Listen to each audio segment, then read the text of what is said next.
A frozen Canadian morning, a distant roar, and a fighter jet Washington never expected to see streaking across the sky. No cameras, no reporters, no grand announcement, just a quiet test, the kind that isn't supposed to make headlines. Yet, by the time that test ended, one message was already echoing through defense circles from Ottawa to the Pentagon. How did Sweden's Gripen just do that?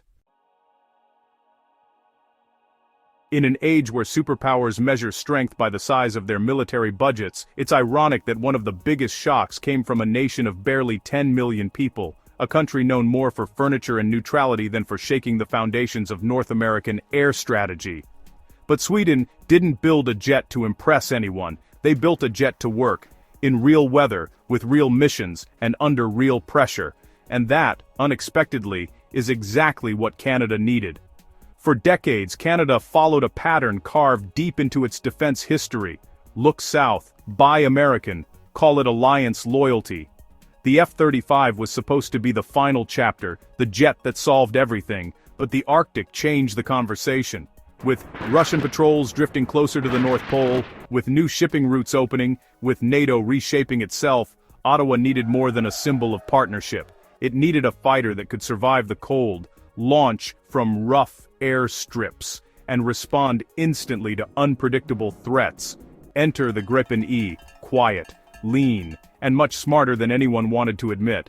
When Canadian officials requested a discreet evaluation, Sweden agreed. Hanadigam abridenism calmly, confidently, like a chess player inviting the opponent to examine their pieces up close. And so the Gripen touched down in Canada. No celebration, no crowd, just a machine waiting to be judged by pilots who weren't expecting much.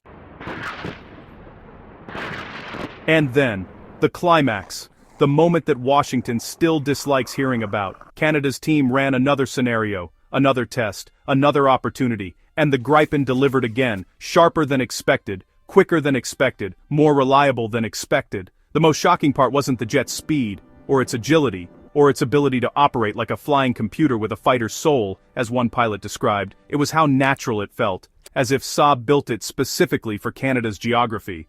A jet that can take off from icy roads. A jet that can be maintained in a snow-covered hangar by a small team. A jet that doesn't panic when the weather drops to Arctic levels.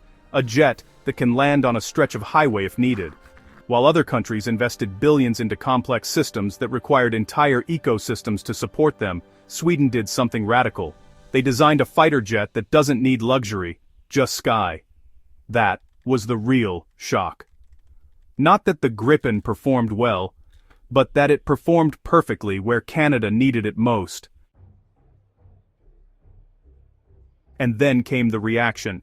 At first, disbelief, then quiet concern, then a subtle but unmistakable tension across the border. Washington wasn't angry, not officially, not publicly, but it was uncomfortable. Canada being impressed by a Swedish jet wasn't just about performance.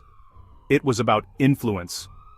If Ottawa began considering the Gripen seriously, then other US allies might start asking uncomfortable questions too. Do we really need to spend billions? Is the F-35 the only option? Why is a smaller, cheaper jet performing this well? What else have we overlooked? You could almost feel the nervous energy ripple through defense circles. And it didn't stop there. Finland took notice. Brazil nodded knowingly. Czechia leaned closer. The Netherlands quietly examined new data. Even some NATO officers began murmuring that maybe, just maybe, the world's most practical fighter wasn't the most expensive one. That's the power of a quiet test. It whispers loud enough for the world to hear. The aftermath inside Canada was even more fascinating. Suddenly, debates shifted. Suddenly, pilots had a new favorite. Suddenly, the Arctic no longer seemed like an environment only the F-35 could dominate. And slowly, quietly, a realization settled in. Sweden's Gripen wasn't the challenger. It was the solution Canada didn't know it needed. This wasn't about replacing the United States. It wasn't about rejecting allies. It wasn't about politics. It was about survival. About choosing the jet that actually fit Canada's needs instead of the jet that fit the world's expectations. Because in real air combat, in real weather, in real missions, It doesn't matter who built the jet, it matters whether the jet works. And the Gripen worked.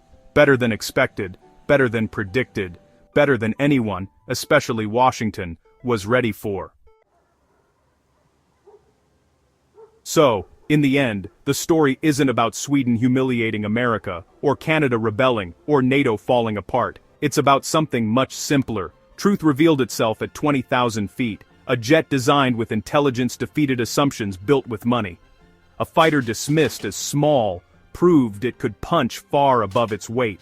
A machine born in a snowy Nordic workshop found its destiny in the Canadian sky. And the world watched, stunned. In a sky full of giants, it wasn't the biggest that made history.